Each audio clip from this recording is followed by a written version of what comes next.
అంబనవాంబుజజ్వలకరాంబుజశారదచంద్రచంద్రికాడంబర చారుమూర్తి ప్రకటస్ఫుటభూషణరత్నదీపికాచుంబితదిగ్విభాగన సుశుక్తి నిజ ప్రభావ భవాంబర వీధి విష్ణుత విహారమం కృపతోడు భారతి. పరబ్రహ్మస్వరూపమైన సాయిబాబా భక్తులకందరికీ నమస్కారం. సచ్చరిత్ర ద్వారా పితృదేవతల యొక్క అనుగ్రహం పొందుతున్నాము అనేటువంటి అంశం గురించి మనం ఆలోచన చేస్తున్నాను నేను ఈ జ్ఞాన యజ్ఞంలో. ఈరోజు 6వ రోజు, రేపు ఈ జ్ఞాన యజ్ఞానికి ముగింపు. మనకు ఈ సచ్చరిత్రలో ఉండేటువంటి కొన్ని కథలు వాళ్ళ భక్తుల అనుభవాలు ఉన్నాయి. ఎవరో హరిశ్చంద్ర పితడే కానీ, అంబాడే గారు కానీ, రాధాకృష్ణ వాళ్ళు చెప్పిన అనుభవాలను ఏం చేశాడు, హేమాధిపతి సేకరించి దాన్ని రాశాడు. కొన్నేమో ఆయనకు కలిగిన అనుభవాలు రాశాడు, కొన్నేమో ఆయనకు తెలిసిన అనుభవాలు రాశాడు. ఆయన విని ఇప్పుడు మహల్సపతి చెప్తే కొన్ని రాశాడు. ఇట్లా ఆ మహల్సపతి కూడా అనుభవం కాదు, అది మహల్సపతి ఎవరో చెప్తే వాళ్ళు చెప్పిన ఇట్లాంటి అనుభవాలు కాకుండా విశేషమైన విషయం ఏంటంటే సాయిబాబా స్వయంగా చెప్పిన అనుభవాలు కూడా రాశాడు. ఆయన కలిగినటువంటి అనుభవం, ఆయన చెప్పినటువంటి వాటిని ఉన్నది ఉన్నట్టుగా ఏం జరిగింది అక్కడ ఏం జరుగుతున్నది అనే విషయాన్ని రాశాడు. అందులో ఈరోజు నేను విశేషంగా గుర్తు చేసుకునేది ఏంటంటే పాము కప్ప కథ. చాలామందికి ఏంటంటే ఈ పితృదేవతల యొక్క ఆశీర్వచనంతో పాటు సర్పదోషం అనేటువంటిది చాలామంది ఈ జాతకాల ద్వారా చెప్తుంటారు. ఒకవేళ ఈ సర్పదోషము అనేటువంటిది మనం చేయకపోవచ్చు, అంటే మనకు అట్లాంటిది ఏదైనా పామును చంపడం కానీ, పాముతో ఆడుకోవడం కానీ, తమాషాలు చేయడం కానీ అట్లాంటివి ఏమి మనం చేయకపోవచ్చు. మన తాత ముత్తాతలు ఎవరు చేసినా కూడా దాని యొక్క కర్మ మనం అనుభవించాలి. అదే తాత ముత్తాతలు అంటే అదే పితృదేవతలే కదా. వాళ్ళు వెళ్ళిపోతారు, వాళ్ళు ఏదో వాళ్ళ పని చేసుకుంటారు, వాళ్ళు వెళ్ళిపోతారు. కానీ ఆ దెబ్బ, ఆ యొక్క ఆశీర్వచనం కానీ కనుక్కోండి, మరి ఏదైనా కానీ అనుభవం ఎవరు పొందుతారు, మనం పొందాలి. ఇట్లాంటిది ప్రత్యేకంగా ఒక జ్యోతిష్ శాస్త్రవేత్త నాకు ప్రత్యేకంగా నా అనుభవంలో చెప్పారు. చాలామంది కూడా అనుభవిస్తూనే ఉంటారు. ఇప్పుడు నేను వినిపిస్తున్న కథ ఎట్లాంటిదంటే పితృదేవతలకు సంబంధించినటువంటి ఆశీర్వచనంగా కాకుండా నేను మధ్యాహ్నం మాట్లాడడం దీనికి. కానీ ఒకటి గుర్తుపెట్టుకోండి, బాబా పాము లేదా కప్ప ఈ రెండు ఉన్నాయి చూడండి. ఇంకొకటి నేను గుర్తు చేస్తున్నాను ఇక్కడ, మిగతా జీవులు వేటిలలో కూడా వాటికి పగబట్టేటువంటి స్వభావం ఉండదండి. మనిషికి ఉంటుంది, కానీ జీవులలో ఇప్పుడు కప్పకు కానీ, దోమకు కానీ, ఈగకు కానీ, ఏనుగకు కానీ వీటికి పగబట్టే స్వభావం లేదు. అట్లా పగబట్టే స్వభావం ఎవరికి ఉంటుందంటే ఒక్క సర్పానికే ఉంటుంది, ఇంక వేరే జీవులకు లేదు అది ఆ పగబట్టే స్వభావం. వాడు నన్ను పాడు చేశాడు, వాడిని నేను పాడు చేస్తానంతే.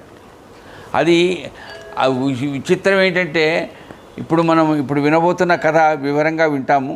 ఆ వినబోతున్న కథలో పాముగా పుట్టాడు, కప్పగా పుట్టాడు. తెలుసు మీకు కథ అంతా బాగా. దాన్ని కాస్తంత వివరంగా గుర్తు చేస్తున్నాను. పాముగా పుట్టినవాడు ఎందుకంటే పాముగా పుట్టాడు, కప్పగా పుట్టొచ్చుగా. కప్పగా పుట్టినవాడు పాముగా పుట్టొచ్చుగా.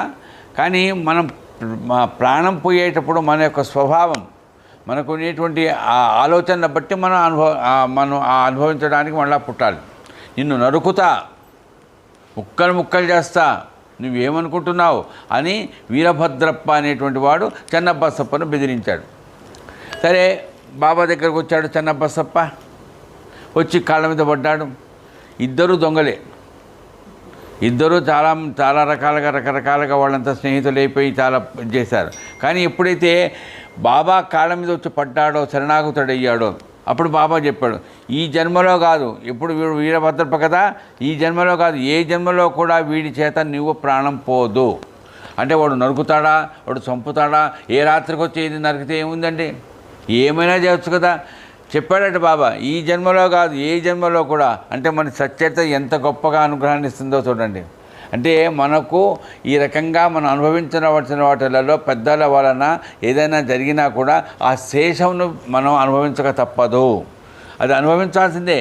అట్లాంటి అనుభవించేదానికి బాబాను కనుక ఆశ్రయిస్తే, సచ్చరిత్రను ఆశ్రయిస్తే, ఏం చెప్తున్నది సచ్చరిత్ర?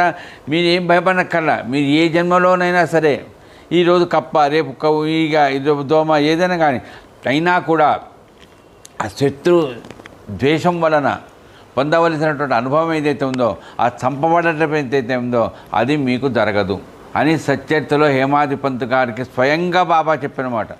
అది ఏదో పరోక్షంగా ఇంకెవరో చెప్పిన మాట కాదు అది. కాబట్టి అది వేదంతో సమానం అండి. అందుకని ఈ కథ కనుక వింటున్నప్పుడు మనకు పితృదేవతలు ఎవరైనా దోషం చేసినా కూడా, ఒకవేళ చేస్తారు కదా, వాళ్ళకు తెలియదు, ఏదో చేస్తారు. అది చేసినప్పుడు దాని అనుభవం మనం పొందడానికి ఎప్పుడైతే ఇబ్బంది పడుతుంటామో ఆ నివారణ, ఆ పరిహారార్థం ఏం చేస్తామంటే ఈ పాము కప్ప కథ కనుక మీరు కనుక వింటే ఆ పరిహారం జరుగుతుంది. ఎందుకు జరుగుతుంది అయ్యా అంటే ఇదే కారణం. అంటే ఆ రకంగా ఏ రకంగా కూడా నువ్వు బాధపడనక్కర్లే, అనుభవిస్తావు. కానీ వాడి చేత మాత్రం నువ్వు చచ్చే ప్రసక్తే లేదు. అట్లాంటి అంత హామీ ఇస్తున్నాడంటే ఎంత గొప్ప కథ అండి. కథ కాదు ఇది, జరిగిన కథ. సరే, కథలోకి వస్తున్నాను. మొదటి జన్మ ఒక ఊళ్ళో లోభి, బాగా ధనవంతుడు. అంటే ఎట్లా ఉంటుందంటే దాదాపుగా ధనవంతులకే లోభత్వం ఉంటుందేమో. ఆ ధనవంతులు బాగా సంపాదించాడు, వాడు లోభి. కానీ ఈ ప్రజలు ఎట్లా ఉంటారు? అట్లాంటి వాళ్ళని నమ్ముతారు. వాళ్ళు డబ్బులు ఇస్తారు, అన్నీ చేస్తారు, అది చేస్తారు. ఎందుకయ్యా ఇదంతా డబ్బులు వ్యవహారం అంటే అక్కడ ఒక పాడుబడ్డ శివాలయం ఉందట. ఆ ఊరి పేరు చెప్పలేదండి బాబా. ఊరు బయట, అది కూడా చెప్పాడు, ఈశాన్యంలో శివాలయం ఉందట. చాలా పడైపోయిందట. ఊళ్ళో వాళ్ళందరూ బాధపడుతున్నారు. వాడికి ఏం పట్టలే. ఊళ్ళో వాళ్ళందరూ బాధపడుతున్నారు. అరే, ఒక్కటే శివాలయం ఉంది, అది ఈశాన్యంలో ఉంది, చాలా బాగుంది, అది స్థలం చాలా పెద్దది, దాన్ని పునరుద్ధరిద్దాం. మనం బతుకుతున్నామంటే, హాయిగా ఉన్నామంటే దేవుడే కదా. మరి మనం ఏదైనా చేద్దామని వాళ్ళందరూ కలిసి ఏదో చందాలు వేసుకొని చేస్తున్నారు. వాళ్ళకి అనిపించింది, మనం ఏదో కొద్దిగా వేస్తాం కానీ ధనవంతులైతే బాగా వేస్తారు, వాడిని కనుక దీనికి కాస్తంత వాడికి ప్రేరణ చెప్పి వాడికి చెప్పి, నాయనా నువ్వు కాస్త వెయ్యి, లేదా మాకు ఏదైనా సలహా ఇవ్వు, మీరు కూడా కాస్త సహకరించండి అని ఆ ధనవంతుడి దగ్గరికి వచ్చి చెప్పారట ఆ ఊళ్ళో వాళ్ళందరూ. ఏది, దేంతో పాటు డబ్బులు తీసుకొచ్చారు. ఉట్టిగా రాలే, డబ్బులు తీసుకొచ్చారు, ఇచ్చారు. వాడు ఖుషి అయిపోయాడు. డబ్బులు ఇచ్చాయిగా, అంటే కదా నేను దేవాలయాన్ని పునరుద్ధరించడానికి నన్ను వీళ్ళు రకంగా నాయకత్వం వహించమన్నారు కదా అని చెప్పేసి ఖుషి కాలే, ఆనందపడలే. మాకు డబ్బులు వచ్చాయి, చూద్దాం, చేద్దాంలే, తప్పకుండా చేద్దాం, అంతకంటే మంచి పని ఏముంది. మీరు సినిమాలలో సీరియల్స్లో చూస్తుంటారు కదా, విలన్స్ అట్లాగే ఉంటారు.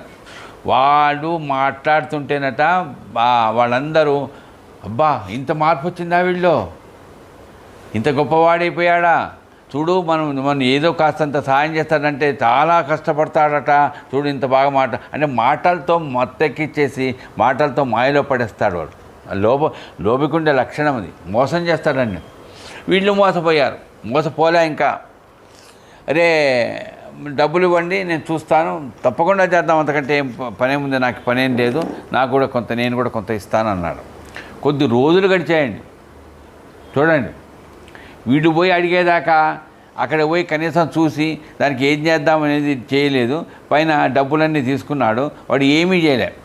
వీళ్ళకి కాస్త ఆలోచన కలిగింది, ఏందిరా డబ్బులు తీసుకున్నావు, ఏమనుకుంటున్నావు, అంత ధైర్యంగా ఇది లేదు, ధైర్యం లేదు. ఏంది సార్ ఇట్ట అయిపోయిందంటే, మీరు ఇచ్చిన డబ్బు ఏమి ఇచ్చారు చూడండి, ఉల్టా.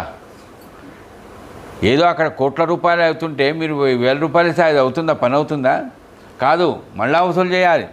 మరి ముందే చెప్పొచ్చుగా. చూడండి ఎట్లా చేస్తున్నాడు. తనేమో వెయ్యాడు, వేరే వాళ్ళు ఎవరైనా తెచ్చిస్తేనే కదా ఆమె తీసుకుంటాడు, అన్నీ అవుతుంది. కానీ ఏం చేశారు, ఏదో కాంపౌండ్ వాళ్ళు తయారు చేయడానికి ఉపయోగపడుతుంది, కానీ గుడి అది మామూలా. మనం కనుక గుడి నిర్మాణం చేస్తే ఎట్లా చేయాలంటే ఎవరు చేయకుండా ఉన్నట్టు గొప్పగా చేయాలి. వాడికి మళ్ళా వీళ్ళని ఏం మాట్లాడకుండా ఉండేటట్టుగా, అయితే ఏం సార్ మమ్మల్ని ఏం చేయమంటావు అని అడిగాట. అప్పుడు ఆయన అన్నట, మళ్ళా వసూలు చేయండి. మళ్ళా వసూలు ఎక్కడ చేస్తామయ్యా, ఇప్పటికీ ఇచ్చేవాడు కూడా మళ్ళీ ఇస్తాడో ఇవ్వడో తెలియదు అనుకోలే. సరే 10 రూపాయలు ఇచ్చారు, ఇప్పుడు మళ్ళీ 10 రూపాయలు అడుగుదాం. ఇచ్చేవాడు ఎప్పుడైనా ఇస్తాడు, ఇవ్వని వాడు ఎట్లయినా ఇయ్యడు. కాబట్టి ఏం చేశాడు, మళ్ళా ప్రారంభం చేశారు. చూడండి, మళ్ళా ప్రారంభం చేశారు, వసూలు చేశారు. ఏంలే మొదట ఎంతో ఇప్పుడు అంతే, ఎక్కడ వేసిన గొంగళ అక్కడే ఉంది. అప్పుడు ఏమైందటంటే బాబా చెప్తున్నాడు ఈ కథ ఎవరికి, హేమాది పంతుకు స్వయంగా చెప్తున్నాడు. అది అట్లాగే ఉంది, ఏది గుడి అట్లాగే ఉంది. ఇక్కడేమో డబ్బులు మింగుతున్నాడు, వీడిట్లా చేస్తున్నాడు. ఈ భార్య అంటే ఈ లోభి అయినటువంటి ధనవంతుడు భార్య ఇద్దరు పడుకున్నారట. నిద్రపోతున్నప్పుడు భార్యకు కళ్ళలో కనిపించాడు ఈశ్వరుడు. అమ్మ ఏదైనా ఖర్చు పెట్టి కాస్త గుడి బాగు చేయమ్మా అని చెప్పాడట ఈశ్వరుడు. నేనేం చేస్తాను, నా వల్ల ఏమవుతుందంటే, కాదు కాదు నువ్వు చేయగలుగుతావు, నువ్వు చెయ్యి అన్నాడు. ఏదో కొంత నువ్వు కూడా కాస్త సాయం చెయ్యని భార్యకు ఆ కళలో అట్లా చెప్తే భర్తకు చెప్పిందట. చెప్తుంది కదా, ఇప్పట్లాగా కాదు కదా. భార్య భర్తకు చెప్పిందట, ఇట్లా కళలో కనిపించాడంటే భర్త మరి ఏం చెప్పాలి, నీకు కళలో కనిపించి చెప్పాడా, ఎంత అదృష్టం, నిజంగా మనం ఇద్దరం కలిసి చేద్దాం ఆ పని అని అనొచ్చు కదా. వాడెంత లోభి అంటే మోసం చేసేవాడు తల్లిని మోసం చేస్తాడు, భార్యని మోసం చేస్తాడు, భర్తను అందరినీ మోసం చేస్తాడండి వాడు. గవర్నమెంట్ను కూడా మోసం చేస్తాడు వాడు. మోసం చేసేవాడు బుద్ధి మోసం చేయడమే. వాడు అన్నమాట, ఇద్దరం పక్క పక్కనే పడుకున్నాం కదా, దూరంగా వెళ్ళినాం కదా, మరి నాకెందుకు కల్పించలే శివుడు, నాకెందుకు చెప్పలే శివుడు, నీకే చెప్పాడా అంటే ఏం చేస్తున్నాడో తెలుసా శివుడు నీకు, మన ఇద్దరి మధ్య ఏదో తగాదా కల్పిస్తున్నాడు. నువ్వేమో చేసేదానివి, నేనేమో చేయకుండా ఉండేదాన్ని అన్న ఈ రకంగా కల్పిస్తున్నాడు. ఇదంతా ఒట్టి మాట, నువ్వు ఊరుకో అన్నాడు. ఎవరు, ఆ భర్త, ఆ లోబి, ఆ ధనవంతుడు. ఇట్లా కొన్నాళ్ళు గడిచిందండి. గడిచిన తర్వాత ఏమైందంటే మళ్ళా కనపడ్డాటండి శివుడు. శివుడు ఎట్లా అంటే ఎవరికి అదే మరి మా లోబికి కనపడవచ్చుగా, ప్రయోజనం లేదండి. అంటే శివుడికి కూడా చేత కావడంలే.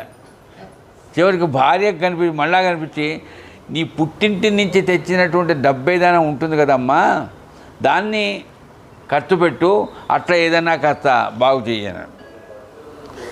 మరి పుట్టింటిని చెప్పినా కూడా అది నాదే కదా అని అనలేదేమో, రూల్ ప్రకారం మనకు తెలియదు. పుట్టింటి నుంచి తెచ్చినటువంటి ఏదైతే డబ్బు ఉందో ఆ డబ్బు ఇచ్చిందట. ఎవరు, భార్య. ఏమండి ఇప్పటికైనా కాస్త ఏదైనా చేయండి గుడికంటే, సరే చేద్దాం, చాలా మంచి ఆలోచన కలిగింది, మీ పుట్టింటిది కదా. అది తీసుకున్నాడు. చూడండి, గ్రామస్తులు తీసుకున్నాడు, తిన్నాడు. భార్య ఇచ్చింది, పుట్టింటి వాళ్ళు ఇచ్చింది, తీసుకుని ఏం చేశాడట, నేను ఒక మంచి పని చేస్తున్నాను, ఎవరు చేయని పని చేస్తాను, గోడ కడతాం, గోడ ఏమవుతుంది, కొన్నాళ్ళు పడిపోతుంది, గోపురం కడతాం, గోపురం పడిపోతుంది, కానీ పొలం తీసుకుందాం. శివాలయంలో అర్చన చేయాలంటే, ఏదన్నా బతకాలంటే రావాలి కదా, పంట రావాలి కదా, అందుకు పొలం కొందాం. పొలం నువ్వు ఇచ్చినటువంటి డబ్బుతో నేను పొలం తీసుకున్నా, 2 ఎకరాలు, అది కూడా 2 ఎకరాల పొలం ఉంటే ఆ రోజుల్లో మంచి పొలం. ఆమె ఎక్కడిది అది మాగాణ, అది మెట్ట, ఏం అడగల, భర్తను పూర్తిగా నమ్మిందండి. చివరికి ఎంత మోసం చేశాడంటే, ఒక ఆమెను డుబ్కి అనేటువంటి ఒక ఆమె చాలా బీదామె. ఆమె వీడి దగ్గర డబ్బులు తీసుకుంటుండేది. చివరికి డబ్బు కట్టలేకపోయింది. ఆమె దగ్గర ఉండేటువంటి ఆ డబ్బు కట్టలేకపోయిన ఆమె దగ్గర ఏదో పాడుపడ్డ భూమి అండి, అది అక్కడ ఏమీ మొలవదు, అసలు మొక్క కూడా మొలవదు. అట్లాంటిది 2 ఎకరాలు ఉంటే అది డబ్బులు ఇచ్చాడా పోనీ వీడియలే, అది జప్తు కింద తీసుకున్నాడు.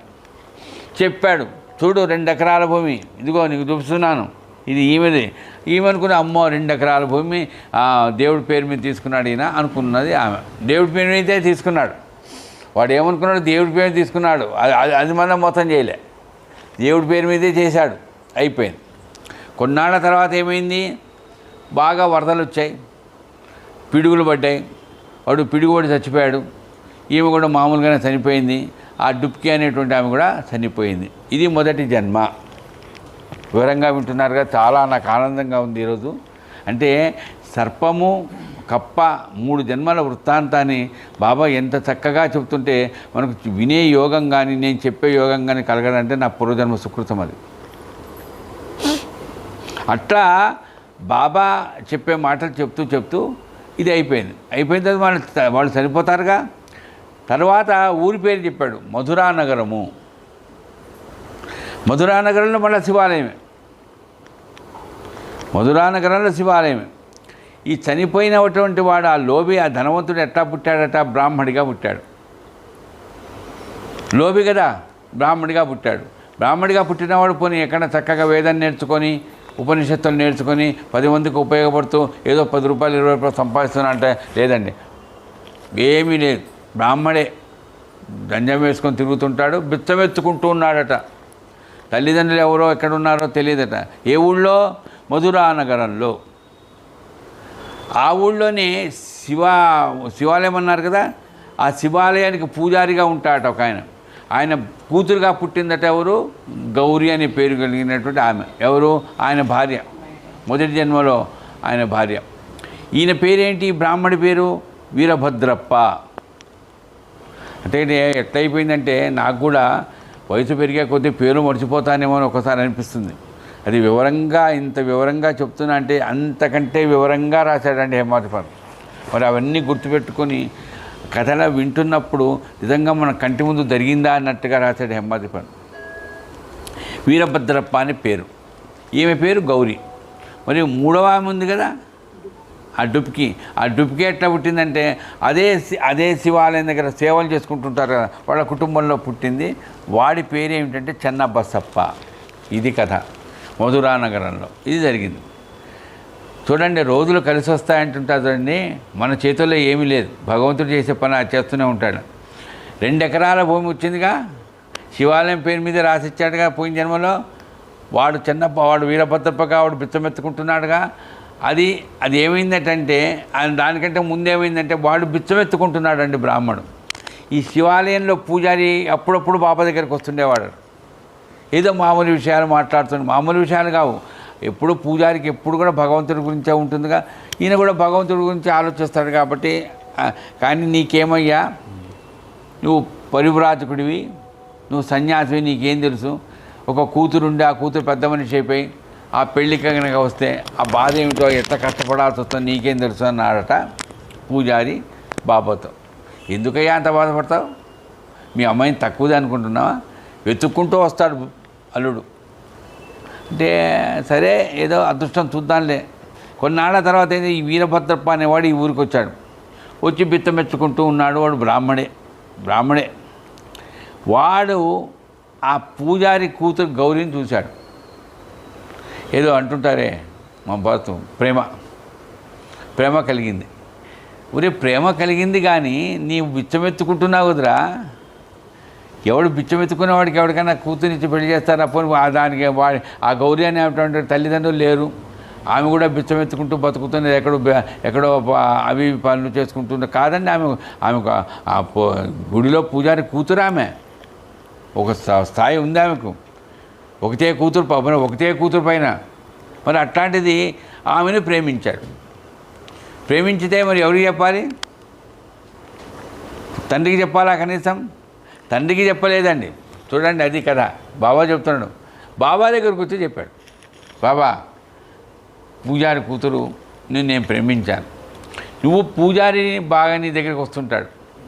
పూజారిని వాడు చూడండి ఎంత రికమెండేషన్, ఎంత తెలివితేటలు. నిజంగా భగవంతుడు మనిషికి ఎన్ని తెలివితేటలు ఇచ్చాడంటే మోసం చేయడానికి ఎన్ని తెలివితేటలు ఇవ్వాలో అన్నీ ఇచ్చాడు. ఆ పూజారి నీ దగ్గరికి వస్తుంటాడు కదా, నువ్వు వచ్చినప్పుడు చెప్పు, నీ కూతుర్ని వాడు ప్రేమించాడు, మరి వాడికి ఏదో పెళ్లి ఇచ్చేసేయి. ఇప్పుడు బిచ్చమెత్తుకుంటున్నాడు. నీ ఆస్తే కదా, నువ్వు ఒక్కొక్కతే కూతురు కదా, అయ్యా వాడేమో మళ్ళీ బిచ్చమెత్తుకోవాల్సిన అవసరం ఉండదు అని ఏదో చెప్పవయ్యా నువ్వు అంటే, నేను చూస్తాలే, ఆయన వచ్చి అడిగినప్పుడు చెప్తాలే అన్నాడు. ఈయన కూడా కాస్తంత నేను చెప్తాలే చూస్తాలే అని చెప్పలే. ఒకసారి వచ్చాడు, అప్పుడప్పుడు వస్తుంటాడు కదా, వచ్చి అడిగాడు, ఏమయ్యా ఊళ్ళో అంతా చెప్తున్నాడట వాడు వీరభద్రప్ప, మావాడే బ్రాహ్మడే, ఇట్లా మా అమ్మాయిని ప్రేమించానని, ఏదో నాకు అంత బాధగా ఉండేది, మరి నన్ను ఏం చేయమంటావు అన్నాడు. వింటున్నారు కదా జాగ్రత్తగా కదా. అప్పుడు బాబా ఏమన్నాడు తెలుసా అండి, చేసేయి పెళ్ళి అనలే, ఒప్పుకోలే. నీ కూతుర్ని అడుగు ముందు, అసలు ఆమె కనుక ఇష్టపడితే, వాడు బిచ్చమెత్తుకునేవాడు, నీ కూతుర్ని అడుగు, కష్ట నష్టాలు ఆమెకు అనుభవించాలి. ఆమె నువ్వేమిటి చేస్తావు, కన్యాదానం చేస్తావు, పంపించేస్తావు, కానీ ఆ తర్వాత అనుభవించేది ఆమె. నీ కూతురు ఇష్టపడితే అప్పుడు పెళ్లి చెయ్యి అన్నాడు. ఈ రోజుల్లా కాదు కదండి. మరి పూజారికి ఒక్కతే కూతురు, పూజారి అడిగాడట, కూతురు ఒప్పుకున్నదట. సరే వాళ్ళిద్దరికీ పెళ్లి జరిగింది. పెళ్లి జరిగితే ఆ వీరభద్రప్ప సాయిబాబాని ఎంత స్తోత్రం చేశాడంటే, చూడు నీ వలన ఆ అందగత్త చాలా గొప్ప ఆమె నా భార్య అయింది, నువ్వే దాని కారణం, నువ్వు అది ఇది అని అయిపోయింది. కొన్నాళ్ళ తర్వాత ఏమైందటంటే ఆ వీరభద్రప్ప బాబా దగ్గరికి వచ్చాడు. ఎందుకు, ఏమైందిరా నీకు, పెళ్లి చేసుకున్నాను కానీ అది కావాలి ఇది కావాలని రోజు ఏదో సతాయిస్తున్నదాన్ని, సతాయిస్తున్నప్పుడు నాకేం కావాలి, డబ్బులు కావాలంటే నేను పిచ్చమెత్తుకుంటున్నా. మరి నాకు ఏం కావాలి, మరి మా మామగారికి ఒక ఆస్తి ఉంది, ఇది పూజారి పొలం, ఆ పొలం నాది కదా, పిల్లలు లేరు కదా, పిల్లలు ఉన్నారు, ఎవరు కూతురు ఒక్కతే కదా, ఆ పొలం నాకు రాసేయి, నాకు వచ్చేటట్టే చెయ్యి అంటాడట. అసలు నువ్వు భారీగా నాకు అసలు పెళ్లి చేస్తే చాలని మొన్న వచ్చి అడిగావు, ఇప్పుడేమో నెలలు గడిచేటప్పటికి నాకేమో కావాలి అంటే ఇదేనండి చెప్తున్నా కదా. లోబి ఎట్లా ఉంటాడంటే, అరే నేను బిచ్చమెత్తుకునేవాడిని, ఆమెను బిచ్చమెత్తుకోకుండా ఆమె సుఖపెట్టేటట్టుగా ఏదో కష్టపడతాము ఉద్యోగం చేస్తాము అనుకోవాల్సిందే పోయి నీకు ఆయన పొలం కావాలా. పైన ఏమైందంటే అదే చెప్పా కదా, ఇప్పుడు చెప్పబోతున్నాను. ఆ మెట్ట భూమి కదండి డుబ్కి వాళ్ళది, ఆ 2 ఎకరాల భూమి గట బ్రహ్మాండంగా నీళ్ళు వచ్చాయట. అది మాగానే అయిపోయిందట, చాలా రేటు వచ్చిందట అండి. వచ్చేటప్పటికి ఆ పొలం మన అంత రేటు వచ్చిందిగా, అప్పుడు ఏమైంది, నాది కదా అది, కూతురు ఒక్కతే పడ్డాడు. పిచ్చి ఆలోచన చేయకు, అది దేవాలయం సంబంధించింది, అది పూజారిది, అది పూజారి కూతురుది, అది కొడుకైనా కూతురైనా ఆస్తికి ఆమె వారసురాలు, ఆమెకి సంబంధం కానీ నీకేం సంబంధం లేదంటే ఒప్పుకోడే, వాదన చేస్తాడు. నువ్వే చేస్తున్నావు అంతా, అతను నువ్వే ఇదంతా కూర్చొని చేస్తున్నావు, మరి నువ్వు పూజారికి ఒక్కసారి చెప్తే కాదంటాడా, నువ్వే చేస్తున్నావు అంతా అని అన్నాడు. నేనేం చెయ్యనయ్యా బాబు, నాకేం సంబంధం లేదు. ఈ లోపల ఏమైందంటే ఈ దేవాలయం కార్యవర్గం ఉంటుంది కదా, ఈ కార్యవర్గం వాళ్ళు ఆ పొలం నుంచి వచ్చేటువంటి ఉంటుంది కదా, దాన్ని ఏమంటారు, పంట, ఆ పంటకు ఆస్తికి సంబంధించినంత వరకు వారసులు ఎవరు అంటే ఆ 2 సంవత్సరాలు ఏదో ఉంటుందట, అది పూజారి కాదట. ఎందుకో మరి తెలియదు, పూజారి కాదట, అక్కడ ఆ సేవ చేస్తున్న వాళ్ళకి వస్తుందట. అప్పుడు ఎవరికి వస్తుంది అది ఆస్తి, చెన్నబసప్పకి వస్తుంది. అయిపోయింది. చెన్నబసప్ప వీరభద్రప్ప ఇద్దరు ఫ్రెండ్స్ అండి, ఫ్రెండ్స్. ఇప్పుడు వింటున్నారు కదా, ఎప్పుడైతే పూజారికి సంబంధించింది కాదు చెన్నబసప్పది ఆస్తి అని తెలియంగానే వాడు చెన్నబసప్పతో పోట్లాడి పెట్టుకున్నాడు. ఒరే నాకు రావాల్సిన ఆస్తి కాస్త నువ్వు వచ్చేటట్టుగా ఏం చేసావురా, నువ్వేదో నాటకాలు ఆడుతున్నావు అని. అది నాకేం సంబంధం లేదు అసలు, అదేదో కార్యవర్గము ఆ సంవత్సరం వాళ్ళకి రావాలంటే నాకు వచ్చిందంతే, నాకేం సంబంధం ఉంది, కాదు నువ్వేదో చేస్తున్నావు. చివరికి వీరభద్రప్ప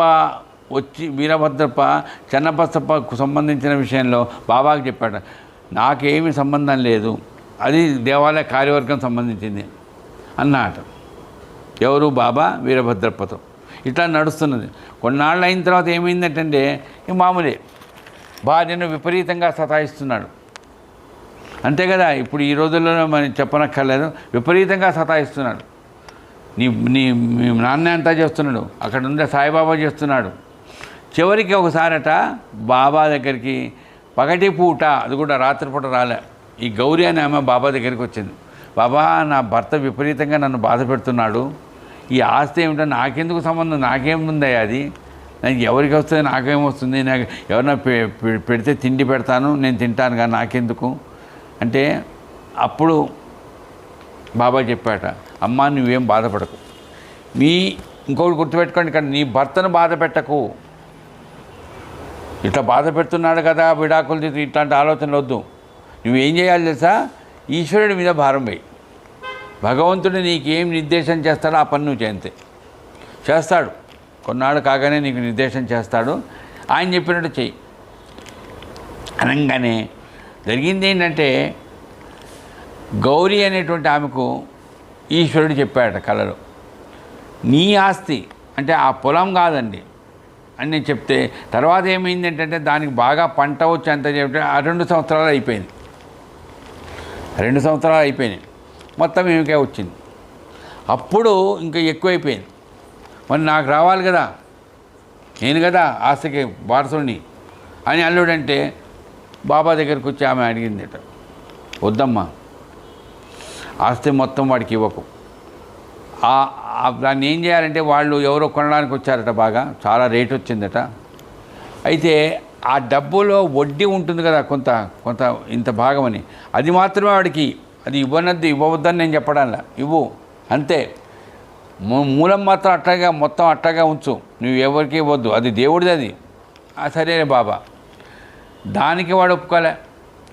ఇట్లా వాడిద్దరు బాబాతో మాట్లాడుతుంటే చెన్నబసప్ప ఏం చేశాడు, వాడికి ఏం సంబంధం ఉందండి అది.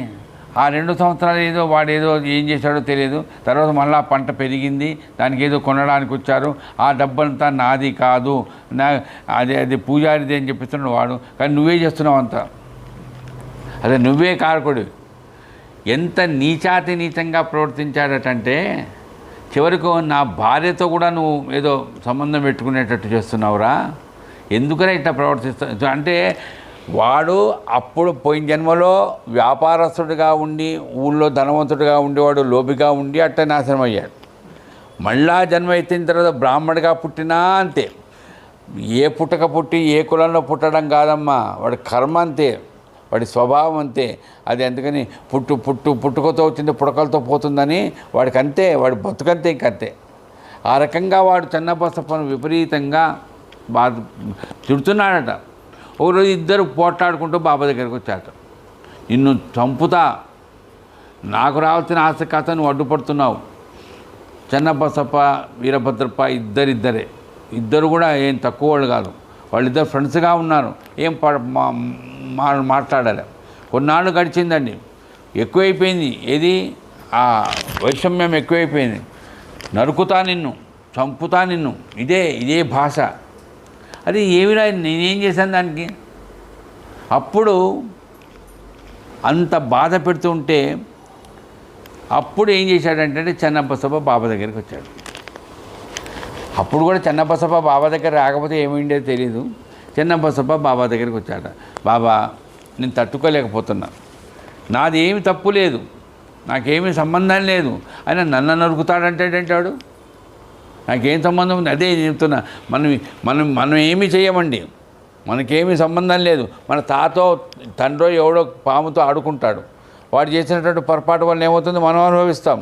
పెళ్ళి కాకుండా, పిల్లలు పుట్టకుండా, ఏదో రోగాలు వచ్చి మనం అనుభవిస్తాం. అట్లాగే ఇక్కడ ఏమైందంటే వీడికి ఉండేటువంటి స్వభావంలో ఆ రకంగా ప్రవర్తిస్తున్నందువల్ల ఏమైందంటే చెన్నబసప్ప నేనేం చేయలేను బాబా, వాడు నన్ను చంపుతాడట. మరి మీ దగ్గర వాడు నిన్ను చంపాడు, మరి చంపకుండా ఎట్లుంటాడు బాబా?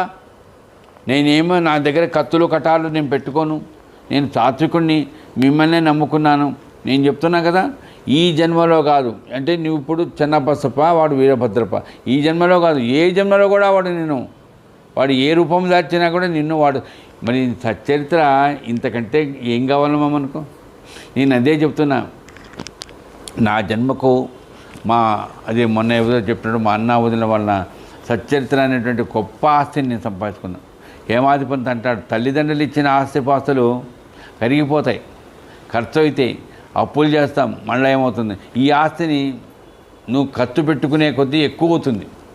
కాబట్టి ఈ రోజున నేను చెప్తున్నా కదా, నాకు ఈ ఆస్తి ఏదైతే ఉందో, నాకు అంటే నడవడంలో కానీ కొంత ఇబ్బందిగా ఉన్నా, ఈ మాట్లాడుతున్న కూడా నీరసం లేదు, ఉత్సాహంగా ఉన్నాను. పైన ఎవరైనా వినడానికి కూర్చున్నారనేటువంటి దృష్టి కనుక నాకు పడిందంటే నేను ఎంత నిబ్బరంగా నిదానంగా చెప్తున్నా అంటే కారణం ఏంటి, ఇది ఆస్తి అండి. ఈ ఆస్తికి విలువ లేదు. ఎంత గొప్ప చూడండి. బాబా ఆ రకంగా చెన్నబసప్పను ఇప్పుడు మనం అంటాం, నీకేం కాదురా. విభీషణుడు వచ్చాడు ఎవరి దగ్గరికి? రాముడి దగ్గరికి వచ్చాడు కదా. సరే నీవు రావణాసుడి వలన ఏం కాదు చెప్తాడు. ఆయన రాజు, క్షత్రియుడు అండి. ఆయన యుద్ధం చేస్తాడు, రావణాసుడిని చంపేస్తాడు. ఆ తర్వాత ఈయనకు పట్టాభిషేకం చేస్తాడు. కానీ ఈయన రాజు కాదుగా, ఈయన ఎట్లా హామీ ఇస్తాడండి నాకు అర్థం కాదు అసలు. అంటే ఈశ్వరుడు ఎవరంటే మొత్తం సర్వజీవుల రాశులన్నీ, ఇప్పుడు మనం ఒక్కసారి అనుకుంటాం పక్కన ఏదో పోతుంటుందండి, ఒక జెర్రో లేకపోతే ఒక ఈగో. అది ఈగ కాదు, ఈగనైతే మనం ఏం చేయాలి, ఇట్లా కొడతామో అది చెప్తాం. జెర్రో లేకపోతే పాము ఏదైనా పోతుందా, అది మనం చంపాలనుకుంటాం కానీ అది జారిపోతుంది. అందుకని ఈ విషయంలో కూడా బాబా చెప్పాడు, హేమాధిపంత్ గారికి ఇంకొకరికి ఇద్దరికి సంభాషణ జరిగిందట. బాబా మరి పాము విష జంతువు కదా, చంపాలి కదా, అది తప్పించుకొని పోయింది. మరి తప్పించుకోకపోవడం వలన మనం చంపకపోవడం అనేది తప్పు మనది కదా అంటాడు హేమాధిపంత్. అది తప్పిపోయిందిరా, మనకెందుకురా, మనల్ని ఏం చేయలేదు కదా, అది నేనేమైనా కాటేసిందా, నీ కాటు వేయకున్నా దాన్ని చంపాల్సిందే, అది నన్ను కాటు వేయలేదు కానీ తర్వాత ఎవరినన్నా కాటేస్తుంది అని అన్నాడట ఆ అవతల వ్యక్తి. ఇద్దరు కలిసి వాదన చేశారు. తర్వాత బాబా దగ్గరికి వచ్చారట. వచ్చి మాట్లాడుతున్నారు. అడిగాడట, మరి ఇట్లా జరిగింది బాబా అని. అంటే అప్పుడు బాబా అన్నాట, చంపాలన్నా సావాలన్నా మనకు ఈశ్వరుడి ఆజ్ఞ ఉండాలి. నువ్వు దాన్ని అక్కడి దాకా పోతాడండి కానీ చంపడండి, ఏదో కారణాలు కావచ్చు. కాబట్టి ఈ రకంగా మనం గుర్తుపెట్టుకోవాల్సింది ఏంటంటే, బాబా సావు పుట్టుకల విషయంలో ఈ రకంగా చెప్తాడే, మరి ఆయన శాసిస్తున్నాడండి. ఇక్కడేమో ఇట్లా చెప్పాడు, ఆయన శాసిస్తున్నాడు. నిన్ను చెన్నబసప్ప, నిన్ను వీరభద్రప్ప వీరభద్రప్ప అని పేరు కలిగిన వాడు ఇప్పుడు ఈ రూపంలో ఉన్నాడు. తర్వాత ఏ జన్మ ఎత్తుతాడో నీకు తెలియదు, వాడికి తెలియదు. నువ్వే రూపం చెందుతావో నీకు తెలియదు అని చెప్పాడట. జరిగిందేంటి, తర్వాత కప్పలాగా పుట్టాడు వాడు, పాములాగా పుట్టాడు వీడు. చూడండి రుణానుబంధం ఎట్లా ఉంటుందో ఆ రకంగా అంటే స్వభావంలో సాత్వికుడు, చాలా సాత్వికుడు. ఎవరు నేనేం తప్పు చేయలేదయ్యా, నన్ను ఎందుకు ఇట్లా బాధ పెడుతున్నారు అనేటువంటి స్వభావంతో ప్రాణం పోయింది. ప్రాణం పోకుండా ఉండదు కదా. వీడు నరుకుతా, నిన్ను చంపుతా, నేను ఇదే పని, భార్య వాళ్ళతో సుఖంగా ఉందాము, ఉన్నదాంతో తృప్తిగా ఉందాము అనేటువంటి లేనే లేదండి వీరభద్రప్పకు. వాడు చనిపోయాడు. వాడు పాముకు పేరుండదుగా, పాముగా పుట్టాడు. అది త్రాసుపాము అంటండి, కప్పలాగా. ఇది ఎట్లా జరిగిందంటే, ఈయన టిఫిన్ చేశాడట. టిఫిన్ చేశాడని రాశాడు హేమాధిపంత్. నేను కాస్తంత అల్పాహారం చేసి వెళ్తున్నా షికార్కు. వెళ్తుంటే ఒక బాట అటు ఇటు కొలను ఉంది, నీళ్ళున్నాయి. నేను పోతుంటే చల్లటి గాలి వచ్చింది. కూర్చున్నా కాసేపు. ఎవరో నన్ను చూశారు, ఒక బాటసారి అటు పోతూ, బాబా మీరు ఇక్కడున్నారా, చాలా ఆనందమని వాడుతూ. అప్పుడు చిలువు తాగుదామన్నారట, కూర్చున్నాడ. వాడు ఆ గట్టు పక్కనే ఉన్నాడు కదా, చెరువు గట్టు పక్కనే. వాడు బాబా ఇక్కడ ఏదో శబ్దం వస్తున్నది బాబా అన్నాడు. ఏం వస్తున్నదిరా, బెకా బెకా బెకా బెకా అనే శబ్దం వస్తున్నది. ఏవది, కప్ప శబ్దం వస్తుంటుంది. కప్పలు ఉంటాయి ఇక్కడ, పాములు ఉంటాయి, కప్ప వస్తుంది కాదు. కొంతసేపు అయిన తర్వాత అక్కడ పోయాడట, చూశాడట. చూడండి బాబా, పాము నోట్లో ఉంది బాబా కప్ప, అది చచ్చిపోతేటట్టుంది బాబా అన్నాట. అప్పుడు బాబా అన్నాట, రెండే దొందే. ఇదేంది రెండే అంటాడు, పాము కప్ప ఒకటేనా, రెండు ఒకటే ఎట్లయితే అన్నాడండి. అర్థం కాలే. కొద్దిసేపు అయిన తర్వాత బాబా లేచాడట, సతకా పట్టుకున్నాట, పోతున్నాట. బాబా ఆ త్రాసు పాము కాస్త నీ మీద పడుతుంది. అందుకనే ఇప్పుడు కప్ప కానీ ఏదైనా సరే అవి చంపేసి తినేపోయే వాటిని మనం కనుక అడ్డుపోయినామంటే అవి ఏం చేస్తాయంటే అవి మన మీద పడతాయి. కోతి కానీ ఏదైనా సరే అవి మన మీద పడతాయండి. ఈ రకంగా నిన్ను ప్రాణం తీస్తుంది నాయనా బాబా అని అన్నాడట. ఎవరు, బాటసారి. అట్లా బాటసారి అంటే చాలా నిజంగా భయం వేస్తుంది కదా. కానీ బాబా మాత్రం ఏం భయపడలేదట. వెళ్ళిపోయాట. వెళ్ళిపోయి చూస్తున్నాడట. ఏంటి, పాము నోట్లో కప్ప పడిపోయింది. 30కి పోయిందండి, సగం కాదు, 1/4 కాదు, 30కి పోయింది. పోతూ ఉంటే చూస్తున్నాడు ఎవరు, బాటసారి. బాబా చచ్చిపోతుంది బాబా అది. అప్పుడు అన్నాడు బాబా, చూడండి నిదానంగా చెప్తున్నా కదా. అప్పుడేమన్నాడు, పాము నోట్లో ఉండేటువంటి కప్ప చచ్చిపోదు. ఇదేందిరా బాబోయ్ అదేదో ప్రాణం పోతున్నదిరా బాబు, ఇంకా అయిపోయింది, ఇంకా 2 నిమిషాలలో ప్రాణం పోతుందంటే లేదు చచ్చిపోవడానికి డాక్టర్ చెప్తాడా? ఎవడని చెప్తాడండి? అందరినీ పిలుచుకోండి అని చెప్తాడు. అట్లాంటిది బాబా అంటున్నాడు కప్ప చచ్చిపోదు.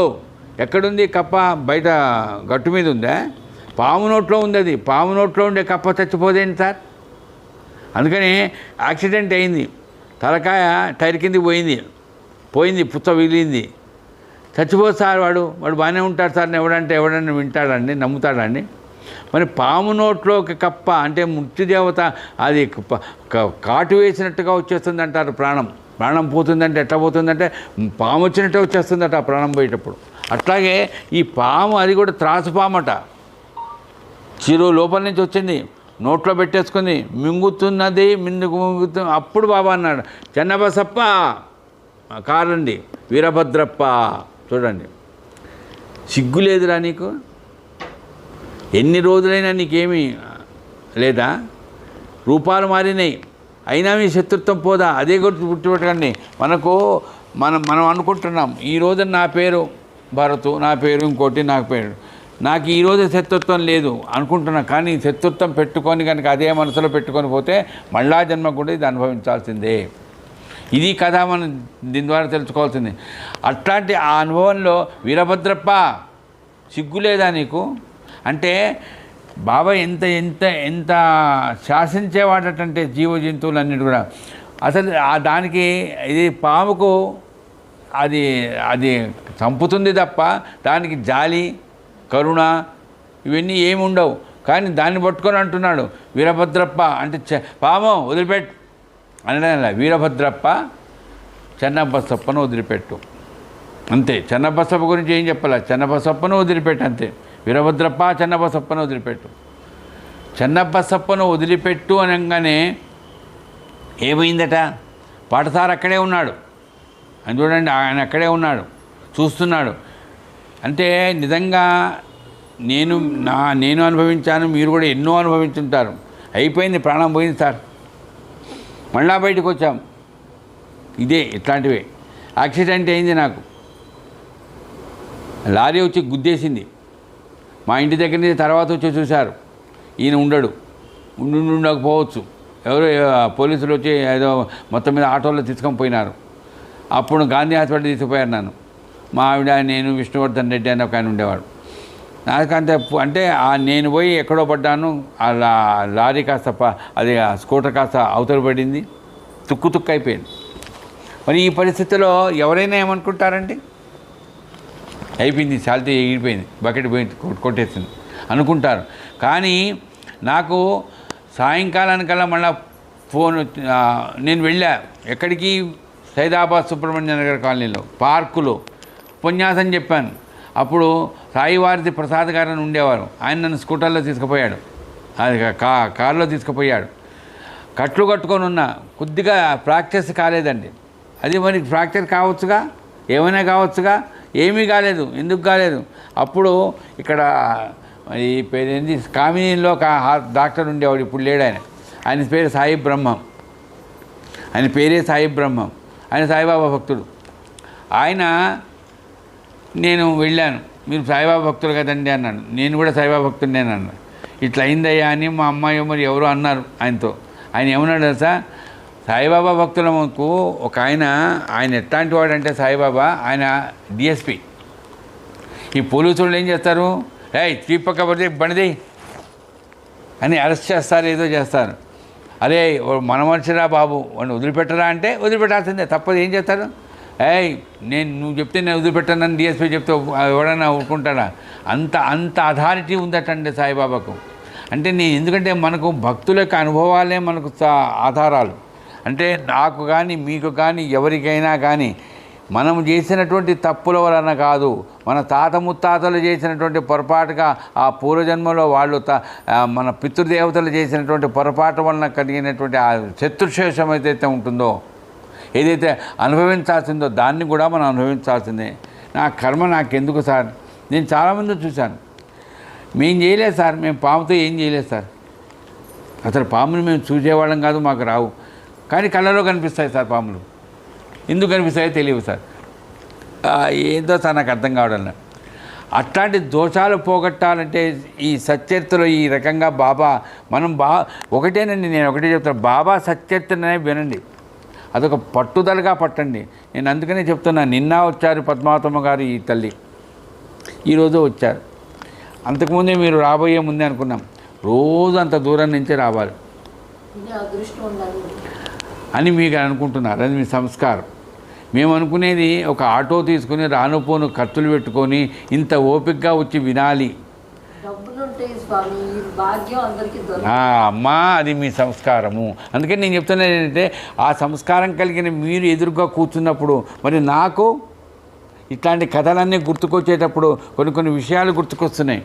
అంటే పాము కప్ప కథలో ఏదైతే ఒకటే చివరికి రాస్తాడు ఆయన, శత్రుశేషము ఏదైతే ద్వేషం ఉంటుందో అది మనం మనం అనుభవించాలి. వాళ్ళు చేసేది వాళ్ళు వెళ్ళిపోతారు, కానీ మనం అనుభవించాలండి. చివరికి మనం అనుభవించినప్పుడు ఏదైనా కనుక అనుభవిస్తుంటే నీకేం కాదురా, మీ నాయన పొరపాటు చేశాడు, పొరపాటు జరిగింది, నీకేం కాదు. ఎంతమంది అంటే సాయిబాబా భక్తులు. ఇంకోటి నేను చెప్తున్నాను, బాబా భక్తులు కావడానికి కొంతమంది నాస్తికులు ఉంటారు, కొంతమంది దేవుడు అంటే నమ్మకం ఉంటుంది, పూజా పునస్కారాలు పెద్దగా చేయరు. కానీ బాబా భక్తుడు అయిన వాళ్ళల్లో నాకు తెలిసింది, ఇప్పుడు నాకేదైతే సచ్చరిత్ర పుస్తకం ఇచ్చాడో ఆ వ్యక్తి అసలు సాయిబాబా భక్తుడు కావడానికి కారణం ఉంది. అది కూడా గుర్తు చేస్తున్నాను ఇప్పుడు, పెద్దవాళ్ళు కాబట్టి వాళ్ళు. అది ఏమిటంటే, ఆయన ఎన్జేఆర్ఐలో ఏవోగా పనిచేసేవారు, మా అన్నగారు కేఆర్ శర్మ గారు. శరశ్చంద్ర అని ఒక ఆయన, అప్పుడు తమిళనాడులో ఉండేవాడు ఆయన. చెన్నైలో ఈయన ఏదో క్యాంపుకు మీద పోయినాడు, పక్క రూములే. ఎవరు? ఈ శరశ్చంద్ర, ఈ కేఆర్ శర్మ గారు. 2 రోజులు గడిచిందట. 3వ రోజుల తర్వాత అయితే నేను తెలుగువాడిని మామూలుగా అనుకుంటారు కదా. ఆయన సైంటిస్టు, ఈయన ఏవో గారు. ఏదో మాటలలో ఈయనకి సాయిబాబా మీద భక్తి ఉన్నదని కానీ ఏమి అడగకుండా ఏం చేశాడంట, అయ్యా ఒక 10 రూపాయలు డొనేషన్ ఇస్తారా అని అడిగాట. దేనికన్నా అట. ఆయన చెప్పడమే సాయిబాబా గుడికి అని చెప్తే ఇస్తాడో ఇయ్యడో అనుకొని, ఒక నాగప్రతిష్ఠ చేస్తున్నామండి, దానికి మేము వసూలు చేస్తున్నామన్నాడు. నాగం అంటే భయం, ఇది భక్తి కాదు, భయం. అయితే అని 10 రూపాయలు ఇచ్చాడు, రెసిప్ట్ రాసేశాడు. ఎవరు? ఆ శరశ్చంద్ర. అయిపోయింది. ఆయన ట్రైన్ ఎక్కాడు, వస్తున్నాడు. రాత్రి డిన్నర్ వచ్చిందట. వచ్చినప్పుడు బ్యాగ్ తీసాట. తీయంగానే దాంట్లో ఉంది, అది సాయిబాబా గుడే. ఇది సాయిబాబా గుడి అంటే ఇష్టం లేదు, పెద్ద అంటే ఇష్టం లేదంటే నాస్తికుడు కాదు, ఆస్తికుడు కాదు, ఇవన్నీ పెద్ద ఆయనకు నచ్చదు. అట్లాంటిది సాయిబాబా గుడిలో నాగప్రతిష్ఠ అని ఆ మాట వినంగానే, అమ్మ సాయిబాబా గుడిలో నాగప్రతిష్ఠ, నేను మంచి పని చేశానే అనుకున్నాడట. ఇంటికి వచ్చాడట. అప్పుడు ఇక్కడే ఎన్జీఆర్ఏ క్వార్టర్స్లో ఉండేవాడు. మా మనవరాలు కూడా తీక్షణంగా చూస్తున్నది, వినలేదేమో ఎప్పుడు. ఇట్లా క్వార్టర్స్లో ఉండేవాడు. మా వదిన అప్పుడు పుట్టింటికి ఎక్కడికో వెళ్ళినట్టుంది. అదే ట్రైన్ దిగి వచ్చాడు. సెక్యూరిటీలు అన్నీ ఉంటాయి కదండి. తలుపు తెరిచాడటండి, పెద్ద పాము ఇక్కడి నుంచి అక్కడ దాకా హాల్లో. నేనున్నా. ఈయన గుండెలు అదిరిపోయినాయి. ఓరి నాయన, అక్కడేమో పాముకు నాగప్రతిష్ఠ అన్నారు, 10 రూపాయలు ఇచ్చాను, ఇదేందో నాయముడి పడుతున్నది, ఇది నేనేం చేశానా? చూడండి ఎంత భయపడ్డాడో. అప్పుడు ఆయనకు ఒక గురుగారు ఉన్నారు, ఇప్పటికీ ఉన్నారు ఆ గురుగారు, బ్రిజ్కిషోర్ గారు అని. బ్రిజ్కిషోర్ గారు అప్పుడు ఎన్జీఆర్ఏలో సైంటిస్ట్. ఎప్పుడు కలుస్తుంటారు కదా ఏవో సైంటిస్టులు వీళ్ళందరూ. కలుస్తుంటే ఇట్లా చెప్పాడు, పొద్దున్నే వచ్చేటప్పటికి నాకు ఎదురుకి ఇట్లా సాయిబాబా డైరెక్ట్గా అటాక్ కాడు, ఏదో వేరే రూపంలో అటాక్ అవుతారు. అంటే మీకు పామంటే కాస్త భక్తి ఉంది, ప్రేమ ఉంది, భయం ఉంది. అందుకని బాబా మిమ్మల్ని ఆ రకంగా మీకు ఆ దృష్టి కలిగించడం కోసం, ఆ దోషం ఏదైతే ఉందో దాన్ని పోగొట్టడం కోసం ఈ రకంగా కనిపించాడేమో. ఏం భయపడకండి, దానివల్ల ఏం కాదు అన్నాడు. ఆ పాము ఎట్లా పోయిందో తెలియదు, ఆయన ఏం చేయలే. అంటే నేను ఎందుకు చెప్తున్నా అంటే, మనకు దోషం ఉంటుంది, మనకి ఏదో రకంగా ఇబ్బందులు కలిగిస్తారు. కానీ బాబా ఏం చేశాడు చూడండి, మా అన్నగారికి, ఇది నేను సత్యత్తుల కథ కాదు, ఇది జరిగిన కథ. మీకు ఎన్నో కథలు ఉండుంటాయి జరిగినవి. ఈ రకంగా మనం పైన నాకు నేను చెప్తున్నా అమ్మా, మనం చెప్తుంటే మనం ఒకసారి అనిపిస్తుంది, నేను ఇట్టనే చెప్తున్నా. ఒక ఆంజనేయ స్వామి గుడిలో కుక్కడపల్లిలో, ఇప్పుడు ఆ గుడి పెద్దదైనట్టుంది, చెప్తున్నప్పుడు పాము కప్ప కథ చెప్తున్నా. అది ఏ రోజో ఎన్నోదో జ్ఞానజ్ఞ నాకు గుర్తులేదు. నాకు మామూలుగా ఈ దండ వేస్తారు కదా, చాలీసా చదివేటప్పుడు దండ వేసినప్పుడు వేశారు. అది నేను చాలీసా కాగానే చాలీసా తీసేసి కింద పెట్టేస్తాను. దండని నేను ఉంచుకోను. అది మా అమ్మ నాకు చెప్పిన నియమం. కొంతమంది అయితే పురాణాలు చెప్పేవాళ్ళు కథ అట్లని చెప్పుకుంటూ చెప్తారు. నాకు అట్లా అలవాటు లేదు, అది మా అమ్మ చెప్పింది. ఏదో మాటలలో నేను ఏం చేశానంటే ఈ ఇట్లా దండ వేశారు కదా, ఆ దండని పైకి లేపా. ఏదో మాటల్లో యాదాలాపంగా పాము ఉందండి దాంట్లో. అంటే నాకు వేసినప్పుడు పాము ఉందా, అయితే మధ్యలో వచ్చిందా? ఇంతకుముందు కూర్చొని మధ్యలో ఎట్లా వస్తుందండి అది? ఏంది ఇదంతా అంటే ఈ అదృశ్యం అంటున్నారు అండి. పామును చూసి భయపడతావు ఎందుకురా? ఆ పామును కూడా ఏ రకంగా అయితే మనం ఇట్లా చూస్తున్నామో దాని నుండి నీకు ఏ దోషం కానీ ఏ రకంగా అయినా కానీ, అందుకనే చెప్తా చూడండి, భయపడవద్దు. ఫస్ట్ భయము అనేటువంటిది చాలా తప్పు. అందుకనే ఇంకొక కథ గుర్తు చేస్తున్నా. ఇప్పుడు పాము కప్ప కథ చెప్పాను.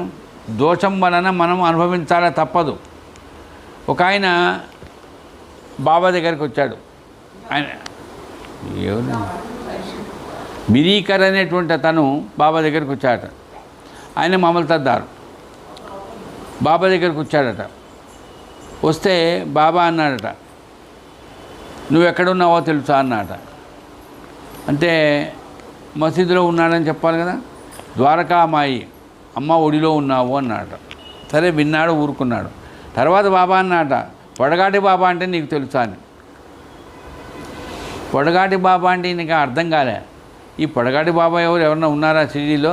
పొడుగ్గా ఉండే బాబా అని ఎవరన్నా తర్వాత ఇట్లా అన్నట. ఎవరు? సాయిబాబా అన్న తర్వాత అప్పుడు అర్థమైంది.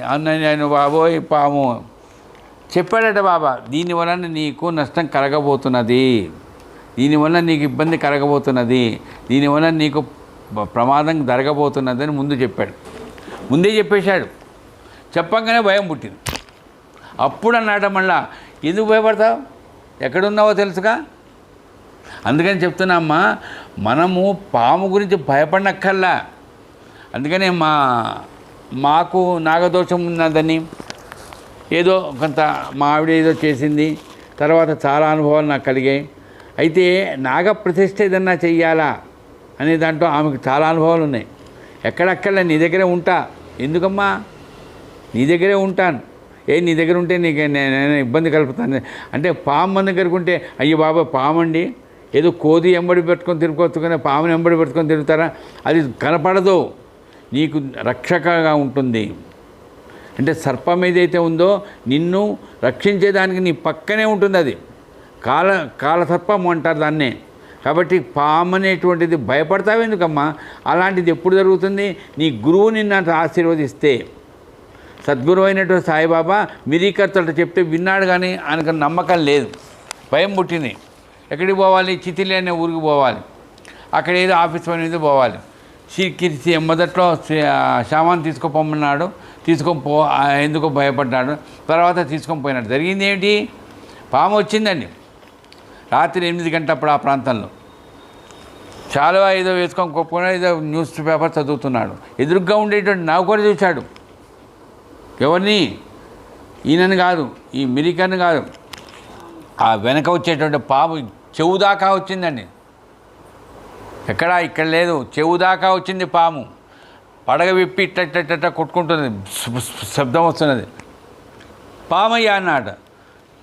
నాకే వచ్చింది అనుకోండి. అట్లా మీరు చూస్తున్నారు. సార్ ఇంకా నా గుండె అక్కడే ఆగిపోతుంది అంతే. మరి అట్లా ఎక్కడ్రా పాము? నీ దగ్గరే ఉంది. ఏం చేశాడట? కదలకుండా ఉండండి అని చెప్పి ఆ మెల్లగా ఆ శాలవని తీసేసి ఆ పాముని పక్కకు తీసుకుపోయి నరికి చంపేశాడు. ఎవరు? నౌకరు. నిన్ను చంపడానికి వచ్చిందా అది? నీ దగ్గరికి వచ్చింది అది. కానీ నీ దగ్గరికి వచ్చింది ఎందుకు వచ్చింది? ఏం ముద్దాడడానికి వచ్చిందా? ఎందుకు వచ్చింది? అది చంపడానికే వచ్చింది. కానీ నువ్వు బాబా అనుగ్రహం పొందావు. బాబా ఏం చెప్పాడు? నువ్వు ద్వారకామాయి బిడ్డవు, నువ్వు నా బిడ్డవు. అందుకని ఎదురుగ్గా ఉండేటువంటి ఎదురుగా ఎవరున్నారు? నౌకరున్నాడు. నౌకరుతో పాటు ఇంకొక ఆయన ఉన్నాడు. ఎవరు? సాయమా మాధవరావు దేశపాండే. ఆయన చూశాడట పామును. ఆయన చూశాడు. ఎందుకు బాబా మమ్మల్ని భయపెట్టిస్తావు? మేము భయపడతామా? మేము పులి పిల్లలం. పులి పిల్లలు ఎప్పుడైనా పులిని చూసి భయపడతాయా? పాము పిల్లలు లేదు, మేము భయపడం. ఎందుకు అమనంగా కలిగిస్తావు నువ్వు అని ఈ రకంగా అన్నాడట. ఆ రకంగా అంటూ ఉంటే అప్పుడు ఏమైందంటే ఆ పాము కాస్త కిందికి వెళ్ళిపోయిందట. ఇదంతా జరిగిందా సార్? అది జరుగుతుంది. ఇప్పుడు మనకు జరుగుతున్నాయి. కాబట్టి సర్పము, పాము, భుజంగము ఇట్లాంటి పేర్లు వింటుంటామే. వాటి నుంచి భయపడనక్కర్లేదు. భయపడతాము కానీ భయపడనక్కర్లేదు. ఎందుకంటే మనం సచ్చరితను నమ్ముకున్నాం. సచ్చరిత ద్వారా కథలను వింటున్నాం. ఎప్పుడైతే మనం వెంబడే ఉంటుంది, ఎన్ని జీవులు ఇప్పుడు ఈ బల్లి పోతుంటుంది, ఈగ పోతుంటుంది, దోమ పోతుంటుంది, ఎన్నో అట్లాంటి పెద్ద కానీ కొన్ని కనిపించవు. అందుకని మనకు నిత్యము మన వెంబడి ఉండేటువంటిది ఏదయ్యా అంటే కాలసర్పమే. అందుకని సర్పాన్ని కాలంతో పోలుస్తారు. అది ఎప్పుడు కాటేస్తుందో తెలియదు, ఎప్పుడు ఏం చేస్తుందో తెలియదు. కానీ దాని నుంచి భయపడనక్కర్లేని స్థితి కల్పిస్తుంది. మన పూర్వ జన్మ వలన మన తాత ముత్తాతలు ఏ పొరపాటు చేసినా కూడా మనము బాబాను నమ్ముకుంటే మనం ఏ జన్మ ఎత్తినా కానీ, చూడండి కప్ప ఎత్తాడుగా చెన్నబసప్ప, ఎత్తినా కూడా మరి కప్పగా ఎత్తావు కదా ఇంక నేను ఎందుకు చేస్తాను అన్నాడా? నేను కాపాడుతానన్నాడు. మరి ఎంత ఈ కథలను 10కి 10 సార్లు నేను అదే చెప్తున్నా. వినండి. ఎన్నిసార్లు వినాలి సార్? మాకు టైం దొరకదు. దొరికినప్పుడు అదే కథలు చెప్తాను. మీరు కొత్త కథలు ఏమైనా చెప్తారా? కొత్తవేమైనా ఎక్స్పీరియన్స్ మీకు కాదండి. ఏ కథలు విన్నా కూడా మళ్ళీ అవే కథలు విన్నప్పుడు మనం తెలుసుకోవాల్సింది ఏంటంటే అదే మనం ఇంత చేస్తున్నాం చూడండి, మనకి ఏ రకంగా ఆనందం కలుగుతున్నది, ఏ రకంగా భయం పోగొడుతున్నది. కాబట్టి భయం పోగొట్టడం అనేటువంటిది బాగా గుర్తుపెట్టుకుని భయం పోగొడుతుందండి. వచ్చింది పాము రాని నేను చెప్పాక ఇప్పుడు దండ తీశాను, చూశారు వాళ్ళు పామును, నేను చూశాను పామును. పాము వచ్చిందా బాబు, ఎక్కడి నుంచి వచ్చిందో, సరే దాని అది ఎందుకు వచ్చిందో మెల్లగా దండ తీసుకో ఎక్కడ పడేయండి రాన్న తీసుకొని బయట పక్క పడేశాడు. అంటే నేను ఎందుకు చెప్తున్నా అంటే పాము అనేటువంటిది ఏదైతే ఉందో అది ఎందుకు వస్తుంది, ఏం తేలు వచ్చింది అండి. ఒకసారి తెలుసు కదా మీకు, హేమాధిపతి గారి చెవు దగ్గరకు వచ్చింది తేలు. చెవు దగ్గరికి తేలు వచ్చిందండి. ఎందుకు వస్తుందండి? ఏమైనా కాస్త చెవులు ఏదైనా రహస్యం చెప్పడానికి వచ్చిందా? కాదు, కాటేయడానికి వస్తుంది. అప్పుడు పక్కన ఎవరున్నారు తెలుసా? బాబా ఉన్నాడు. చెవు దగ్గరికి వచ్చింది. ఎట్లా వచ్చిందంటే శాలువా వేసుకున్నాడు హేమాధిపతి. అది అట్లా వస్తే దాన్ని మెల్లగా తీసేసాడట, తీసి పక్క పంపించేశాడట. అప్పుడు బాబాతో అన్నాడు, బాబా తేలు వచ్చింది బాబా, నేను చచ్చిపోయిండేవాడిని, కాటు వేస్తుంది కదా తేలు, అందుకని. అప్పుడు బాబా ఏమన్నాడు తెలుసా అండి? ఇదండి మనం వింటుంటే మనకు మనసులో మార్పు రావాలి. వింటున్నా మనసులో మార్పు రాలేదంటే నమస్కారం, నేనేం చెప్పను అంతే. ఏమన్నాడంటే బాబా, రే హేమాధిపన్, ఆ తేలు నిన్ను కాటేయడానికి రాలే, ఆ దీక్షిత్ గారు చెప్పే పురాణం వినడానికి వచ్చిందిరా అన్నాడు. అంటే పురాణం చెప్పడానికి కూడా తేలు వచ్చి విన్నదంటే ఆ పామును కూడా. అందుకని నేను ప్రత్యక్షంగా చూశానండి. హంసల దీవి అని ఒక ఊరు ఉంది, ఇప్పటికి ఉంది. అది మన గుంటూరు దగ్గర ఉంది కదా, కృష్ణా జిల్లా దీవి తాలూకా అంటారు. అయితే అక్కడ నేను ఏదో ఆ భయంకరమైనటువంటి తుఫాను వచ్చినప్పుడు నేను వెళ్ళాను. ఇదే సేవా కార్యక్రమాలకు దానికి ప్రత్యక్షంగా చూశానండి. ఒకవైపు పాము, ఒకవైపు వేరే జంతువులు. ఆ గుళ్ళోనే ఎందుకంటే ఇక వారికి వేరే ఆధారం లేదండి. ఏం చేసింది పాము? తర్వాత మళ్ళగా కాస్త తుఫాన్ అంతా తగ్గిపోయిన తర్వాత అన్నీ ఎవరి దేవుని వాళ్ళు వెళ్ళిపోయారు. మనం ఊరికి అనవసరంగా భయపడి ఏదో చేసేస్తారు. కాబట్టి మనం గుర్తుపెట్టుకోవాల్సిందే సచ్చరిత్ర ద్వారా, అయ్యా మీరు ఏ జంతువుల వలన చచ్చిపోతామని కానీ, మీ తాత ముత్తాతలు ఏదో పొరపాటు చేశారని కానీ మీరేం భయపడనక్కర్లే. దానికి మీకు ఒక్కటే పరిష్కార మార్గం ఏంటంటే నన్ను స్మరించండి, నన్ను గుర్తు చేసుకోండి, నా కథలను వినండి. తద్వారా మీకు ఏ రకంగా అనుభవాలు కలుగుతాయో అది ఈ రకంగా పూర్వజన్మ వలన కలిగినటువంటి దోషంలో ఆయనకి చెన్నబసప్పను రక్షించాడు, మిరికన్ను రక్షించాడు. ఎన్ని కథలు ఉన్నాయండి. అంటే సర్పము అనే దానికి ఉండేటువంటి లక్షణం చెప్పా కదండి. ఏ జీవికి లేదు పగ. ఒక పాముని ఎవరైనా ఏదైనా చేశారంటే ఆ పాము పగబడుతుందటండి. అట్లాంటి పగబట్టే స్వభావం పాముకే ఉంటుంది. అది మనం చేయకపోవచ్చు పొరపాటు, మన తాత ముత్తాతలు చేసినా కూడా దాన్ని మనమే అనుభవించాలి. వాళ్ళు చేస్తే మాకెందుకు సార్, లాభం లేదు, అనుభవించాల్సిందే. అట్లా అనుభవించి కొడుకులాగా పుట్టొచ్చు, లేకపోతే ఇంకో రకంగా ఉండొచ్చు, చెప్పలేం. అయినా కూడా నువ్వు గనక బాబాకు శరణాగతుడు అయితే ఎలా అవుతావు? ఆయన లేడు కదా సార్, ఇదొక ప్రశ్న. ఆయన లేడు కాదు, ఉన్నాడు. నిన్ననే విన్నామని సూక్ష్మ రూపంలో ఈరోజు ఉన్నాడు, స్థూల రూపం లేదండి, సూక్ష్మ రూపంలో ఉన్నాడు. ఆ సూక్ష్మ రూపంలో ఉండడానికే మనం సచ్చరిత్ర వినాలి. అందుకనే గురువుగారు బతుకున్నాడండి, గురువుగారి సేవ చేయాలి, అది స్థూల రూపం. కానీ గురువుగారి ప్రాణం పోయిన తర్వాత గురువుగారి ప్రాణం పోయిందండి, ఇప్పుడు లేడండి, కాదండి. ఆ గురువుగారి యొక్క స్థూల రూపం ఏదైతే పోయింది, కానీ సూక్ష్మ రూపం ఉందిగా, ఆ సూక్ష్మ రూపాన్ని మనం గుర్తు చేసుకొని అది నిరంతరం ఆ అనుభవాలన్నీ గుర్తు చేసుకోవడమే ఆయనకు చేయవలసిన సేవ. కాబట్టి ఈ రకంగా మనకు సచ్చరిత్ర అనేటువంటిది ఆధారం చేసుకొని మా అమ్మాయి వాళ్ళ ఇంట్లో, మా అల్లుడు గారి ఇంట్లో ఈ రకంగా 621వ జ్ఞాన యజ్ఞంలో పితృదేవతల యొక్క ఆశీర్వచనం పొందుతాము మనము అనేటువంటిది ఈరోజు, రేపటికి ఇది స్వస్తి జరుగుతుంది. రేపు మామూలే గురువారం, మీకు అందరికీ తెలుసు.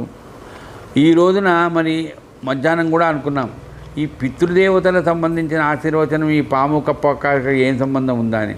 ఇప్పుడు నేను చెప్పా కానీ మరి మా నాన్నో మా తాతో మా ఎవడో ఏదో చేసిన దాన్ని అనుభవిస్తున్నాం. మరి ఆ రకంగా అనుభవించే దాంట్లో కూడా మాకు ఉపశమనం కలిగిస్తున్నాడు. ఇప్పుడు మా కేర్ శర్మ గారికి కానీ నాకు కానీ ఎక్కడా కూడా ఏ రకంగా ఇబ్బంది లేకుండా సచ్చరిత్రను నమ్ముకొని బాబాను నమ్ముకున్న మాకు ఈ రకంగా అనుగ్రహం కలుగుతున్నదంటే అది సర్పము కాదు, అది భుజంగం కానీ ఏదైనా కానీ దానివల్ల మీరు భయపడకండి అని నిర్భయస్థ స్థితిని మనకు కల్పన చేస్తున్నాడంటే బాబా యొక్క అనుగ్రహం ఎలా ఉంటుంది సచ్చరిత్ర ద్వారా అని గుర్తు చేస్తూ మీకు ఈ రోజున చివరిగా ఒక పాటను మననం చేసుకొని సెలవు తీసుకుంటాను. మరి మా మనవరాలు సరేరా, ఈ లోపల ఒక పాట మననం చేసుకుంటాను. నాగలోకమేలు దేవుడు నమ్మినోళ్ళ నాగరాజు సాయి దేవుడు, నాగలోకమేలు దేవుడు నమ్మినోళ్ళ నాగరాజు సాయి దేవుడు, సంతానమునిస్తాడు చల్లగా చూస్తాడు, సంతానమునిస్తాడు చల్లగా చూస్తాడు, వెంట తోడుంటాడు భయమును పోగొడతాడు, నాగలోకమేలు దేవుడు నమ్మినోళ్ళ నాగరాజు భయపడిన బూటీకి అభయమును ఇచ్చినాడు. ఈ సత్యతలో ఉన్న కథలే. భయపడిన బూటీకి అభయమును ఇచ్చినాడు, జ్యోతిష్కుడు అన్నమాట ఒట్టిదని తెలిసినాడు, నేవాస్కరు ఇంటిలోన పాలు దాగిపోయినాడు, నేవాస్కరు ఇంటిలోన పాలు దాగిపోయినాడు, పాములాగా ఆగుపించే అదృశ్యము అయినాడు, నాగలోకమేలు దేవుడు నమ్మినోళ్ళ నాగరాజు సాయి దేవుడు, జరుగబోవు ఆపదను ముందే సూచించాడు, జరుగబోవు ఆపదను ముందే సూచించాడు, ద్వారకమాయిని నమ్ముకో భయమెందుకు అన్నాడు, విషజంతువు శక్తిని నిర్వీర్యము చేశాడు, విషజంతువు శక్తిని నిర్వీర్యము చేశాడు, విరీకకు ప్రాణహాని కలగకుండా చేశాడు, నాగలోకమేలు దేవుడు నమ్మినోళ్ళ నాగరాజు సాయి దేవుడు, దిండు కింద దిండి కింద పాముందని సూచించిన సర్వజ్ఞుడు, అమీరును మేల్కొలికి ప్రాణభిక్ష పెట్టాడు, పగబట్టిన పాము నుండి కప్పను రక్షించాడు, పగబట్టిన పాము నుండి కప్పను రక్షించాడు, రక్షిస్తానన్న మాట నిలుపుకున్న భగవంతుడు, నాగలోకమేలు దేవుడు నమ్మినోళ్ళ నాగరాజు సాయి దేవుడు, ఒంట్లోకెక్కిన విషమును దిగి పొమ్మన్నాడు. తెలుసు కదా, ఒంట్లోకెక్కిన విషమును దిగి పొమ్మన్నాడు, నమ్ముకున్న మాధవుడికి ఆదిశేషుడైనాడు, దోషములను పోగొట్టి కోర్కెలను తీర్చుతాడు, దోషములను పోగొట్టి కోర్కెలను తీర్చుతాడు, రాజేంద్రుడు నమ్ముకున్న సాయి సద్గురుదేవుడు, నాగలోకమేలు దేవుడు నమ్మినోళ్ళ నాగరాజు సాయి దేవుడు, సంతానమునిస్తాడు చల్లగా చూస్తాడు, సంతానమునిస్తాడు చల్లగా చూస్తాడు, వెంట తోడుంటాడు భయమును పోగొడతాడు, నాగలోకమేలు దేవుడు నమ్మినోళ్ళ నాగరాజు సాయి దేవుడు. ఇప్పుడు మా పెద్ద మనవరాలు ఒక పాట పాడుతుంది, దాని తర్వాత స్వస్తి చెప్తాను. పెద్ద మనవరాలని చెప్పాను. श्रीशपद्मनाभ पाहि देवदेव मां श्रीशपद्मनाभ पाहि देवदेव मां श्रीशपद्मनाभ पाहि देवदेव मां श्रीशपद्मनाभ पाहि देवदेव मां देवदेव मां देवदेव माम् आगमसारा परमहंस विहारा आगमसारा परमहंस विहारा भोगिराज भोगशयन भुवन मोहन भोगिराज भोगशयन भुवन मोहन जय जय श्रीश पद्मनाभ पाहि देवदेव मां केशिसूदना भवभयक्लेशनाशना केशिसूदना भवभयक्लेशनाशना केशदलित पिञ्च वरद केशव घटे केशदलित पिञ्च वरद केशव घटे जय जय श्रीश पद्मनाभ पाहि देवदेव मां देवदेव मां देवदेव मां वारणतापविहता वामनरूपा वारणतापविहता